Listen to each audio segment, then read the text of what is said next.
दोस्तों खबर यह कि पाकिस्तान की एस्टेब्लिशमेंट और सरकार पूरा जोर लगा रही है कि इमरान खान की सजा के ऊपर पहले डोगर कोर्ट से और फिर कॉन्स्टिट्यूशनल कोर्ट से मोहर लगवाई जाए। अब हुआ ये जी कि खालिद यूसुफ साहब मुसलसल अडाला जेल जा रहे थे और वहां जाकर उनका मौकिफ ये था कि हमने वकालतनामे के ऊपर इमरान खान से दस्तखत करवाने हैं, लेकिन अडाला जेल का सुपरिटेंडेंट किसी के कहने पर यह दरवाजे नहीं खोलता और खालिद यूसुफ मुतादिद बार बगैर किसी दस्तखत के वापस लौट गए। अब खालिद यूसुफ साहब के पास क्या रास्ते थे? उन्होंने अदालत को भी कहा, तो अदालत में डोगर कोर्ट में बैठा हुआ जो डोगर जज है वो ये कहता है कि जनाब ये मेरा मसला नहीं है, ये आपका मसला है, क्या आप अपने मौक्किल से दस्तखत करवाएं। और दूसरी तरफ इन्होंने जो गेम डाली हुई है, यानी मिलकर इमरान खान को सजा दिलवाने में और मोहर लगवाने में अपना रोल प्ले कर रहे हैं। डोगर साहब का मौकिफ यह था कि जनाब क्योंकि अपील इस वक्त अदालत के अंदर पेंडिंग है और जब अपील दायर हो जाती है तो उसमें सजा मौतली का जवाज नहीं बनता, और यही प्रोसिक्यूशन को कहकर जो रट्टा लगवाकर अदालत में पेश किया गया। अब इस फैसले को चैलेंज करना इमरान खान का हक है सुप्रीम कोर्ट ऑफ पाकिस्तान में और कॉन्स्टिट्यूशनल कोर्ट्स के अंदर जहां भी इसकी अपील बनती है। अब जब वकालतनामे के ऊपर दस्तखत नहीं होंगे, ये मामला take up supreme court of Pakistan में नहीं होगा। अब सुप्रीम कोर्ट ऑफ पाकिस्तान क्या उन्होंने जो वहां पे एक बरीक वारदात डाली इमरान खान की दरखास्त के ऊपर, उन्होंने इतराज लगाकर उसे वापस भेज दिया कि जनाब इसके ऊपर दस्तखत नहीं है।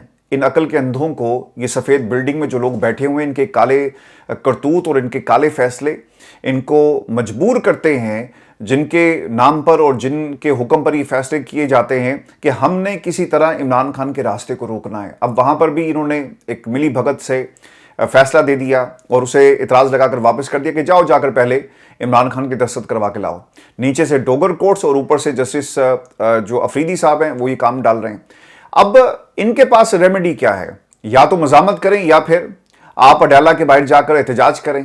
अब खालिद यूसुफ साहब ये कहते हैं कि मैं बार बार जाता हूं और मुझे अडाला जेल का सुपरिटेंडेंट जो है वो दस्तखत किए बगैर ही वापस भेज देता है। और दोस्तों ये कानूनी मरासला नहीं बल्कि एक चार्जशीट है। आप इमरान खान के हकूक को डिनाई कर रहे हैं और जो बुनियादी हक था आपने उससे भी इमरान खान को महरूम कर दिया। खालिद यूसुफ साहब एक दफा नहीं मुतअद्दिद दफा अडाला जेल के दरवाजे पर गए और उन्हें इमरान खान के दस्तखत करवाने की इजाजत नहीं दी गई। खालिद यूसुफ साहब ये कहते हैं कि 22 मई 2026 को सुबह 11 बजे अडाला जेल में हम पहुंचे और कानूनी दस्तावेजात हमने जमा करवाई और पहले हमें 3 नंबर गेट के ऊपर फिर 5 नंबर गेट पर भेजा गया। वहां पर जो पंजाब पुलिस का जो अमला था उन्होंने हमारे से कागजात लिए और कहा कि जनाब हमने ये कंट्रोल रूम भेज दिए। वो ये कहते हैं जी कि मैं सारा दिन वहां पे खड़ा रहा, शाम को 4 बज गए और बाद में हमें ना इन्होंने तहरीरी तौर पे बताया कि वजह क्या है और ना ही हमें आकर किसी ने अंदर से खबर दी कि इस पे दस्तखत करवाने या नहीं करवाने। तो ये एक पूरा आपको ना एक सिलसिला नजर आएगा कि इमरान खान को इंसाफ हमने नहीं देना। इंसाफ तो बहुत दूर की बात है जी, यहाँ पे तो मौका भी फराहम नहीं किया जा रहा और जो इमरान खान का बुनियादी हक है आईने पाकिस्तान को तो पामाल कर ही रहे हैं। लेकिन दोस्तों जो हवाले खालिद यूसुफ साहब ने दिया आईने पाकिस्तान के, जिसमें आर्टिकल 25 है, A1094, ये तमाम वो हवाले अपने इस कानूनी मरासले में दे रहे हैं। लेकिन मेरे लिए जो इंपॉर्टेंट चीज़ थी वो नेल्सन मंडेला का रूल 61 है। अब ये नेल्सन मंडेला रूल 61 क्या कहता है कि किसी भी कैदी को उसके वकील से मिलने की इजाज़त दी जाएगी बगैर किसी तफरीके। उसके रंग, नस्ल, उसकी ज़ुबान, उसकी कौमियत ये मैटर नहीं करता। ये उसका बॉर्न राइट है कि उसको एक मौका फराहम किया जाए और इस तमाम गुफ्तगू को कॉन्फिडेंशियल रखा जाएगा। लेकिन जब इमरान खान से मुलाकात होती है तो वहाँ पे क्या होता है? जब इमरान खान से मुलाकात होती है तो 12 से 15 कैमरे हर एंगल से इमरान खान को कवर करते हैं और इन तमाम कैमरों के अंदर जो डिवाइसेस लगी हुई हैं वहाँ पे माइक भी हैं और जो भी गुफ्तगू सलमान सफदर की होगी इमरान खान से, वो पाकिस्तान के ताकतवर हल्के जो लोग इसे मॉनिटर कर रहे हैं वो देख लेते हैं कि अच्छा इन्होंने ये दलाइल देने हैं तो हम ये तैयारी करवाएंगे, अच्छा इन्होंने ये करना है तो हम क्यों ना पाकिस्तान के अंदर अदालतों में कवानीन तब्दील कर दें। देखिए ये जो अपील वाला मामला है ना और इसमें जो डिले आपने देखा, ये ऐसे नहीं हुआ। इमरान खान की पूरी इंफॉर्मेशन जो गुफ्तगू थी इन्होंने उसे कलेक्ट किया, जो इनका लायमल था वकला का उसे भी ये नोट कर रहे थे और उसके बाद इन्होंने कवानीन के अंदर तब्दीलियां की हैं। तरामीम आईने पाकिस्तान के अंदर हुई और आपको अगर याद होगा तो खान साहब के वकला बाहर आकर ये कहा करते थे कि ये पाकिस्तान की जो बड़ी अदालतें हैं, जब ये केसेस इन अदालतों में जाएंगे तो ये एक लम्हे में इनको सेट असाइड कर दिया जाएगा। ताकतों ने सोचा कि अच्छा जो कन्वर्सेशन होती थी उसकी बुनियाद के ऊपर ये पूरा प्लान जो तरतीब दिया गया, क्या सेट असाइड होगा, चलो हम ऐसा करते हैं कि 6 जजेस को पहले निकालते हैं, आइन की तरमीम करेंगे, अपनी मर्जी के जजेस लाएंगे और उनको मैंडेट ये दिया जाएगा, मरात वाला मैंडेट, कि भाई तुम्हें मरात मिल रही है तो तुमने फिर सरकार की नौकरी नहीं करनी, अवाम की नौकरी नहीं करनी, तुमने हमारी नौकरी करनी है, ताकतवरों की नौकरी। और फिर वहां से आप देख लेंगे फैसले कैसे आ रहे हैं। तो ये जितनी भी प्लानिंग है ना, अडयाला जेल का superintendent, Dogar court, supreme court of Pakistan, constitutional court, इन तमाम कोर्ट्स को इस प्लानिंग के तहत बनाया गया। तो दोस्तों, इस प्लानिंग के तहत इमरान खान के केसेस को ये चला रहे हैं। एक अदालत से मोहर लगेगी, फिर दूसरी अदालत उस मोहर के ऊपर एक और मोहर लगाएगी, और फिर इमरान खान की सजा को हतमी करार देकर आप डील की तरफ चले जाएंगे। और किसी ने अपनी अना को तस्कीन पहुंचाने के, देखा ना, मैं कहता था ना कि तुम्हें मेरे से माफ़ी मांगनी पड़ेगी, और देखो आज हमने इमरान खान से माफ़ी मंगवा ली। हालात सर ये हैं कि इमरान खान कभी माफ़ी नहीं मांगे। इमरान खान जेल में अपनी ज़िंदगी के आखिरी दिन गुजारने के लिए तैयार हैं, अपनी पूरी ज़िंदगी गुजारने के लिए तैयार हैं, लेकिन वो पाकिस्तान के ताकतवरों से कभी भी माफ़ी की अपील नहीं करेंगे। वो जेल में सारी उम्र गुजार देंगे, लेकिन इस निज़ाम के आगे कभी भी सर नहीं झुकाएंगे। और उन्हें अपने पिछले 3 सालों में ये बता दिया है उन तमाम लोगों को, अपने रवैये से, अपने फैसलों से, और आप जो कुछ कर रहे हैं इसकी यकीनन तारीख आपको एक ज़रूर कीमत आपसे वसूल करेगी। दोस्तों, इमरान खान के साथ आज जो कुछ भी हो रहा है पाकिस्तान के अंदर, लेकिन तहरीक इंसाफ को अब ये फैसला करना है कि ये जो जुमेरात का दिन है, आप धरना क्यों नहीं देते। आपको धरना देना चाहिए, आपको अडयाला के बाहर जाकर बैठना चाहिए, आपको हर फोरम पर इमरान खान की जो वकला का मामला है, ये सिर्फ खालिद यूसुफ चौधरी की जिम्मेदारी तो नहीं है, ये हामिद खान आपकी जिम्मेदारी है, ये लतीफ़ खोसा आपकी जिम्मेदारी है, जो आज अपने आप को जस्टिफाई कर रहे हैं कि डंडा हम इसलिए नहीं उठाएंगे कि गिरफ्तारियां हो जाती हैं। तहरीक इंसाफ के लोगों को इन बहरूपियों को पहचानना पड़ेगा। आई एम रियली सॉरी कि मैं ये अल्फाज इस्तेमाल करता हूं। तो कल किसी दोस्त ने लिखा होता जी तुसी तो पीटीआई के खिलाफ ही हो गए हो। भाई, मैं पीटीआई के खिलाफ नहीं हूं। ये हकाइक आप तमाम दोस्तों को बताना बहुत ही जरूरी है। पाकिस्तान में हर वो बंदा आज आईना दिखा रहा है शेर अफजल मरवत को। भाई, अगर थोड़ा सा हम आईना दिखाते हैं तो क्या ये पाकिस्तान तहरीक इंसाफ के खिलाफ हमारा मौकिफ है? नहीं, ये उन लोगों के खिलाफ है, उन बहरूपियों के खिलाफ है जो इमरान खान का नाम लेकर पार्टी में आए। आज देखें वो बंदा कितनी बेशर्मी से कहता है, वो कहता है जी कि मुझे तो इमरान खान के नाम पे वोट ही नहीं पड़ा, ये हमारी अपनी कोशिश थी। तो छोड़ो इस कुर्सी को। जब उससे ये सवाल हुआ ना बार बार कि ये जो तुम्हें वोट पड़ा इमरान खान का, ये जो तुम्हें टिकट दिया इमरान खान ने, आज वो ये कहता है कि नहीं जी टिकट मुझे इमरान खान ने नहीं दिया, हम आजाद लड़े हैं। ये शेर अफजल मरवत साहब जो हैं, वैसे वो बल्ला उठा के उनकी तस्वीरें इनके इलाके में इन लोगों से जब ये जाएं, या वहां के इनके हल्के के लोगों को इनसे सवाल करना चाहिए कि तुमने वोट इमरान खान के नाम पर लिया और आज इमरान खान को तुम गद्दार भी कहते हो, तुम उसे सजा याफ्ता भी कहते हो। तो इन बहरूपियों को पहचाने कुछ लोग ऐसे हैं और कुछ लोग बैरिस्टर गौहर जैसे हैं, खामोशी से ना वो अंदर ही अंदर वादा डाल रहे हैं। और जब भी तहरीक जरा थोड़ी सी आगे बढ़ती है, ये पहुंच जाते हैं पैगाम लेकर। सारे पैगाम इनको मिलते हैं, लेकिन बाकी लोग जो हैं पाकिस्तान तहरीक इंसाफ के, उनको सोचना पड़ेगा कि आपने किस तरह से अब इस तहरीक को चलाना है। ये तहरीक इंसाफ के खिलाफ कोई महाज नहीं खोलने की बात नहीं है दोस्तों, ये इमरान खान की जिंदगी का मामला आ गया है। और मुझे यकीन है कि ये लोग जो तनकीद कर रहे हैं, एक दो मैंने जो कमेंट्स पढ़े, ये उसी कबीले से ताल्लुक़ रखते हैं जो कबीला है शेर अफजल मरवत का, जो कबीला है बैरिस्टर गौहर का, जो कबीला है शेख वकास का, जिन्होंने कुछ नहीं करना, सिर्फ तनकीद करनी है। आपने कमेंट सेक्शन में जरूर बताना है कि ये तनकीद क्या तहरीक इंसाफ के लोगों पर है, पाकिस्तान तहरीक इंसाफ के वर्कर पर हम तहरीक करते हैं, वो तो कुर्बानियां दे रहा है। यहां पर फैमिलीज ने अपने कारोबार तबाह कर दिए, उनको नहीं मालूम कि उनके बच्चे कब आएंगे। और दोस्तों, क्या ये वर्कर का काम था कि वो दबाव डालता? ये आप लोगों का काम था, ये कायदीन का काम था कि मिलिट्री कोर्ट से जिन लोगों को सजा मिली, 1 बरस हो गया है और कोई कानून साजी नहीं हुई। एक अदालत का फैसला आया, मुकम्मल खामोशी है, लोग सजाएं काट रहे हैं।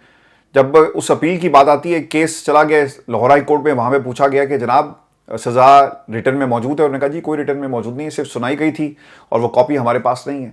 तो ये निज़ाम कैसे चलेगा?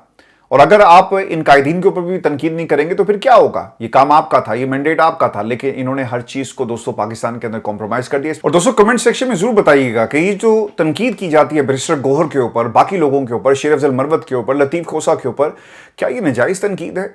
वर्कर तो कुर्बानी दे रहा है। और मैं आपको चैलेंज करता हूं कि पाकिस्तान में जितने भी आपके इस वक्त यूट्यूब चैनल्स हैं, जितने भी प्लेटफॉर्म्स हैं, वहां पर वर्कर की बात नहीं की जाती। हमने तो जी कश्मीर के अंदर रैली निकली, वो भी आप लोगों को दिखाई। हमने पाकिस्तान के किसी भी इलाके में रैली निकलती है इमरान खान के लिए और वर्कर कोशिश करता है, मैं लोगों को नहीं जानता, उनके पैगामात आते हैं, मैं किसी को नहीं जानता, लेकिन हम वर्कर की आवाज बने हुए हैं। तो इन लोगों को आईना जरूर दिखाया जाएगा जो इमरान खान के लिए कुछ नहीं करना चाहते। देखिए, पाकिस्तान तहरीक इंसाफ को तो अब तक प्रेस कॉन्फ्रेंस करनी चाहिए थी। खालिद यूसुफ साहब ने जो काम किया, बहुत जबरदस्त काम किया, ताकि रिकॉर्ड का हिस्सा बने। कल को आप लोगों ने, जब इंशाल्लाह आप लोगों की हुकूमत आएगी, आप लोगों ने इनके सामने ये हकाइक रखने हैं कि तुम ये इमरान खान के साथ करते रहे, तुमने इमरान खान को जो एक्सेस था वो उसका बंद किया, उसको कैद तन्हाई में रखा ताकि दुनिया को याद रहे और इनको इबरत का निशान बनाया जाए। जो लोग इमरान खान के साथ इस वक्त ये सलूक कर रहे हैं, इनको भूलना नहीं है। और ये याद दहानी है, वर्कर ने तो कुर्बानी दी है, वर्कर तो मार खाता है जिसका नाम भी नहीं लिया जाता। और अदालतों में जो कुछ हो रहा है मिलिट्री कोर्ट्स के हवाले से, आपको प्रेस कॉन्फ्रेंस करनी चाहिए, लेकिन कोई प्रेस कॉन्फ्रेंस नहीं है। आपको इस मामले के ऊपर प्रेस कॉन्फ्रेंस करनी चाहिए, लेकिन एक आधा बंदा जो है ना वो ट्वीट करता है किसी के कहने पर और सोशल मीडिया के प्रेशर के ऊपर, और फिर आपको मुकम्मल खामोशी जो है नजर आती है। तो ये लोगों ने अपने ऊपर ये जो आज ये दिन देख रहे हैं तनकीद का, ये वजह आप खुद बने हुए हैं। इन लोगों ने तो इमरान खान पर तनकीद शुरू कर दी, इमरान खान की बहनों पर तनकीद शुरू कर दी। तो सरकार ये तनकीद इसी तरह चलती रहेगी, लेकिन हम ये काम जारी रखेंगे। और दोस्तों, कोयटा एक बार फिर लहू लहू है और कोयटा में ट्रेन को दोबारा टारगेट किया गया। हमने जाफर एक्सप्रेस और दीगर जो वाकयात हुए इनसे हमने कभी भी कुछ नहीं सीखा। हमारे इंटेलिजेंस इदारे क्या कर रहे हैं, तनकीद किस पे की जाए? पाकिस्तान की सरकार पर की जाए, पाकिस्तान की सियासी जमातों पर की जाए, पाकिस्तान में जो शख्स कैदी नंबर 804 जेल में बैठा है उस पर तनकीद की जाए, या उन पॉलिसी साजों पर तनकीद की जाए जिन्होंने पाकिस्तान का ये हाल कर दिया? हमने अपनी गलतियों से कुछ नहीं सीखा। दोस्तों, पाकिस्तान का मीडिया तो इसको उस तरह से रिपोर्ट भी नहीं कर रहा। इंटरनेशनली जो चीज़ें सामने आ रही हैं मैं आपके साथ शेयर करता हूं, और मुझे यकीन है कि इस इन्फॉर्मेशन को पाकिस्तान में दबा दिया गया होगा और जो इसमें हलाकतें हैं उसे भी कम करके दिखाया जा रहा है, जो कि हमने हमेशा से देखा। और मैं तमाम टेलीविजन चैनल्स को ऑब्जर्व कर रहा था, वहाँ पर सिर्फ आपको 4-5 लाइनों की खबर मिलेगी, इससे ज़्यादा कोई डिटेल्स वहाँ पर शामिल नहीं की गई। दोस्तों, बाहर के जो इदारे हैं, मीडिया ऑर्गेनाइजेशंस जो मकामी सोर्सेज को कोट कर रहे हैं, इंडिपेंडेंट सोर्सेज को, ये बताते हैं कि कोयटा में चमन फाटक के करीब शटल ट्रेन के पास धमाका हुआ। धमाके में कम से कम 20 अफराद मारे गए और 70 से ज़ायद ज़ख्मी हुए। हालांकि इससे ज़्यादा नंबर है, और जो कि ज़ख्मी हैं उनमें से बहुत ज़्यादा सीरियस इंजर्ड हैं बताया जाता है, और ये नंबर्स ऊपर जाएंगे। जहाँ भाग होने वालों में ख़वातीन, बच्चे और FC के 3 एहलकार भी शामिल हैं। धमाके की जिम्मेदारी कलदम बलोच लिबरेशन आर्मी ने कबूल कर ली है। बीएलए के मुताबिक हमले का हदफ कोयटा कैंट से आने वाली फौजी एहलकारों की ट्रेन थी। धमाके के नतीजे में इंजन समेत 3 कोचेस पटरी से उतर गई, जबकि 2 कोचेस उलट गई। ऐनी शाहिदीन के मुताबिक बारूद से भरी गाड़ी ट्रेन से टकराई, जिसके बाद शदीद धमाका हुआ। एक बोगी में आग लग गई जो मुकम्मल तौर पर तबाह हो गई। मुतादिद गाड़ियां भी तबाह हुई, जबकि रेलवे लाइन के तरफ घरों को नुकसान पहुंचाया गया। जख्मियों और लाशों को सिविल अस्पताल ट्रॉमा सेंटर मुंतकिल किया गया। देखेंगे जिस तरह से जो पैटर्न आप देखें ना, कि इनको मालूम था कि शटल सर्विस यहाँ से चल रही है और इन्हें इस शटल सर्विस ने ज्वाइन करना था जाफर एक्सप्रेस से।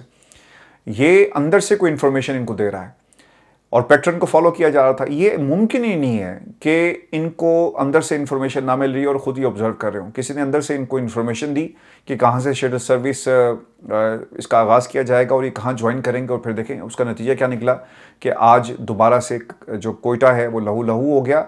और जब आप बात करते हैं ना पाकिस्तान में इदारों से या उनके बारे में बात करते हैं तो कहते हैं जी तनकीद करें, फिर किस पे तनकीद की जाए? ये आपका फ़र्ज़ था ना। जब पुलिस वाले कुछ नहीं करते तो पुलिस वालों पर तनकीद होती है। जब सियासतदान पाकिस्तान का बेड़ा गर्क करेंगे तो सियासतदानों पर तनकीद होगी ना, और फिर उन लोगों पर तनकीद होगी जिनकी इंफॉर्मेशन ठीक नहीं थी या इंफॉर्मेशन उनके पास थी नहीं।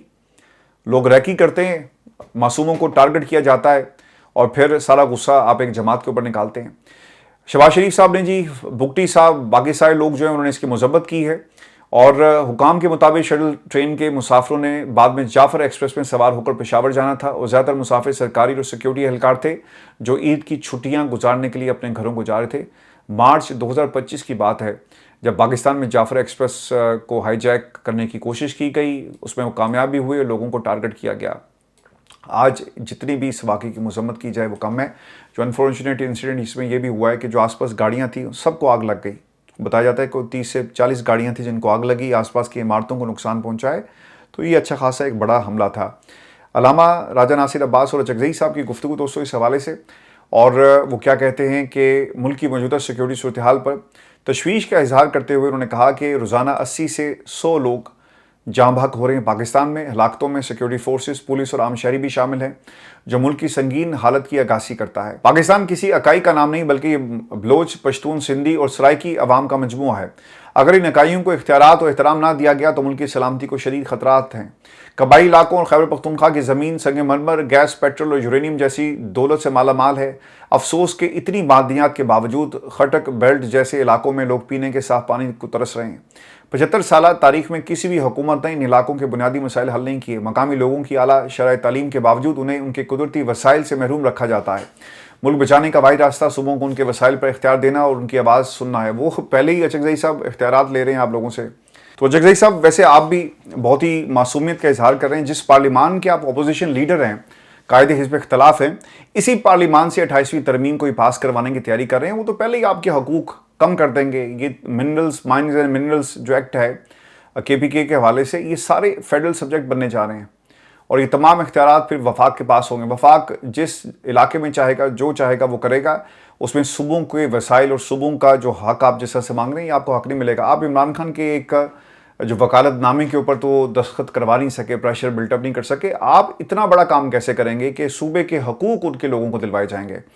इमरान खान के मुंतखब करता साथियों महमूद खान चकजई, उलामा नासिर साहब जैसे लोगों पर हमें एतबार है। सलमान करमाजी साहब ये कहते हैं, महमूद खान चकजई की पूरी ज़िंदगी आमरीत के खिलाफ लड़ते गुजरी।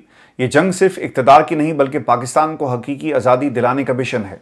तहरीक की बुनियादी मकासद में अदालतों की आज़ादी, आइन की बहाली और कानून की बालादस्ती शामिल है। एक अहम मकसद माशरे में इंसानी वक़ार, शराफत और इज़्ज़त नफ्स का तहफ़्फ़ुज़ करना है। तो ये हमारे जो राजा साहब हैं ना, ये भी राजाओं की तरह इस तहरीक को चलाने की कोशिश कर रहे हैं कि हम आएंगे, हम करेंगे, हमें अखलाकियात की बुनियाद के ऊपर ये जंग लड़नी है, हम एहतजाज मटीरियल नहीं है। राय साहब, आप खुदा के लिए इस जमात से अलग हो जाएं, चूँकि आप इसका कुछ संवार नहीं रहे बल्कि आप उल्टा इस जमात को बिगाड़ रहे हैं।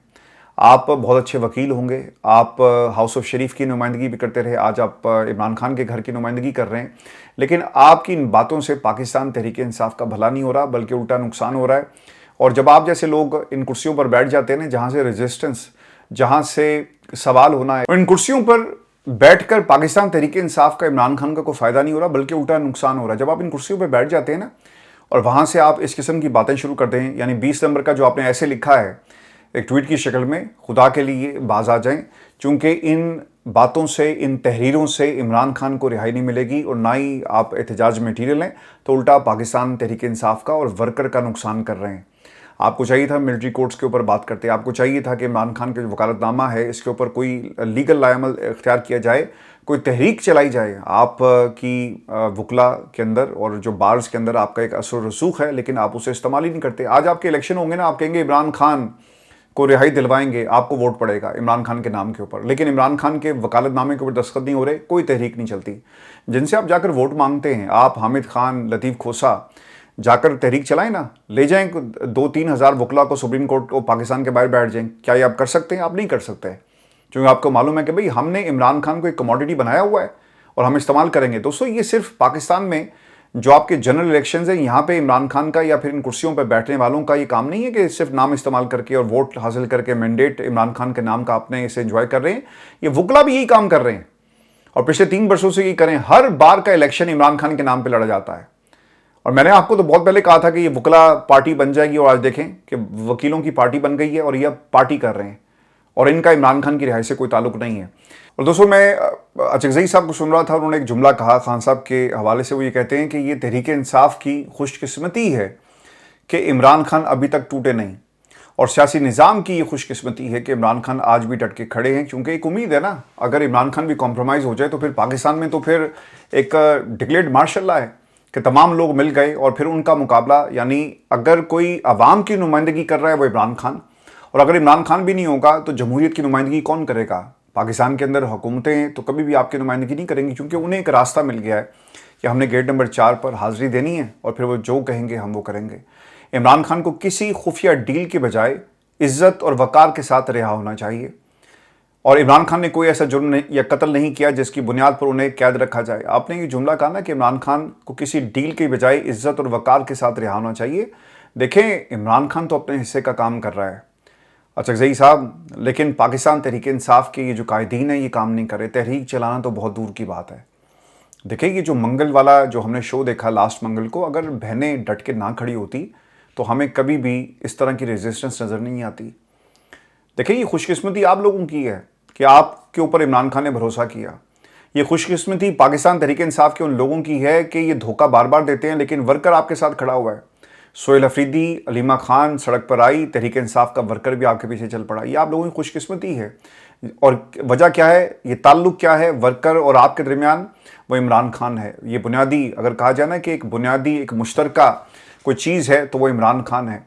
और जहाँ तक रही डील की बात, तो हालात अब ये लगते हैं जी कि इमरान खान डील नहीं करेंगे और किसी सूरत भी बाहर नहीं आएंगे, लेकिन निज़ाम का ये पूरा अब जोर लग रहा है कि वो इमरान खान को उस मकाम पर लाकर खड़ा कर दे जहाँ पर डील के अलावा कोई रास्ता ना बचे और वो अदालतें मुकम्मल तौर पे कॉम्प्रोमाइज़ हैं वो आपके सामने है। और दोस्तों, आपको ईरान अमेरिका जंग के हवाले से मैं आपको एक अपडेट ये दे दूं कि अगर कोई मुआहिदा होता है जिसके बारे में वाइट हाउस से इंटरनेशनल मीडिया जो रिपोर्ट कर रहा है कि बहुत जल्दी एक डील की तरफ अमेरिका बढ़ रहा है और इसे डाइजेस्ट किया जा रहा है, ख़ासतौर पे जो पॉइंट्स पाकिस्तान के ज़रिए अमेरिका के हवाले किए गए, और जो सबसे बड़ी रुकावट है इसमें वो नेतन्याहू है। कल रात जी इनकी कॉल हुई है, मैंने इस पर तफसील से एक वीडियो भी की, आप जाकर इरफान हाशमी टॉक्स के ऊपर ज़रूर देखिएगा।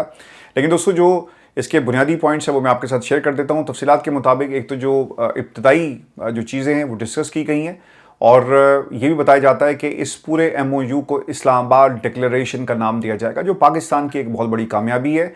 लेकिन देखना ये होगा कि इस कामयाबी का असर कब तक रहता है। हम इसे सियासी तौर पे तो इस्तेमाल करेंगे, लेकिन जो असल मकासद थे इस जंग को रोकने के, क्या वो जंग रुकेगी या नहीं रुकेगी। दोस्तों, अब ये मुआहिदा है क्या, इसके जो मेजर पॉइंट्स है वो मैं आपके साथ शेयर कर देता हूँ। एक तो जी 60 रोज़ के लिए जंगबंदी इब्तदाई तौर पर की जाएगी, और इसके ऊपर इसको बाद में एक्सटेंशन दी जाएगी, और दोनों पार्टीज़ की मर्जी से इसमें तोसी होगी। आपने हुर्मुज़ की बात जहाँ तक की गई कि आलमी तजारत के लिए दोबारा खोलने पर दोनों फ्री कैंप जो आमादा हैं। खैर, ये अमेरिका का तो एक डिमांड थी, लेकिन ईरान भी कहता है कि ठीक है, हम इसको खोलने के लिए तैयार हैं।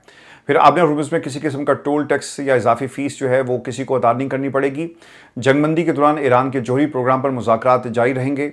अमेरिका चाहता है कि ईरान यकीन दहानी कराए कि वो जोहरी हथियार हासिल नहीं करेगा, और यूरेनियम अफसूदगी महदूद करने और इंतहाई अफसूदा यूरेनियम के ज़खायर कम करने पर भी बातचीत हुई, और इसे बाद में डिस्कस किया जाएगा। यानी 30 दिन या 60 दिन का जो टाइम जो भी इसमें तय पाता है, इसके बाद इस पर बातचीत हो सकती है। वो बीच में वो ये कहते हैं जी कि आपको जो सैंक्शंस आपने हमारे पे लगाई हैं ना, इसको आप ख़त्म करें और एक रिलीफ दिया जाए, और अगर आप ये नहीं करेंगे तो फिर ऑब्वियसली इसके अंदर ये मामला आगे नहीं बढ़ेंगे। तो आपको 30 दिन या 60 दिन जो भी टाइम फ्रेम इसके ऊपर इत्तफाक किया जाता है, आपने जो ट्रस्ट डेफिसिट है इसे ख़त्म करना है, और ये अमेरिकन को बता दिया गया है कि हम आपके ऊपर एतबार नहीं करते। और इसे डिक्लेरेशन, इस्लामाबाद डिक्लेरेशन का नाम दिया जा रहा है, और ये भी उम्मीद जाहिर की जा रही है कि जो सेकंड राउंड है वो पाकिस्तान में होगा।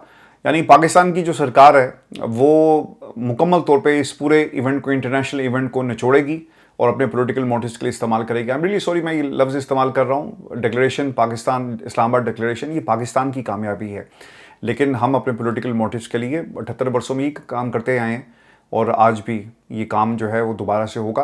अनफॉर्चुनेटली जो बलूचिस्तान के अंदर हुआ, काश हम कुछ ऐसा करें अफगानिस्तान के अंदर। आपने हमले किए, आप उनके साथ भी नेगोशिएशंस करें, और वो तमाम ऑर्गेनाइजेशन जिन्हें भारत की तरफ से बैक किया जाता है, और जो इंटरनेशनल जो प्लेयर्स इसके अंदर मौजूद हैं, उनके खिलाफ भी हम जो है ऐलान जंग करें। तो ये हमारी आज की वीडियो थी। अपने कमेंट्स से ज़रूर भेजिएगा, चैनल को सब्सक्राइब करना मत भूलें। इजाज़त दीजिए, अल्लाह ने के बाद।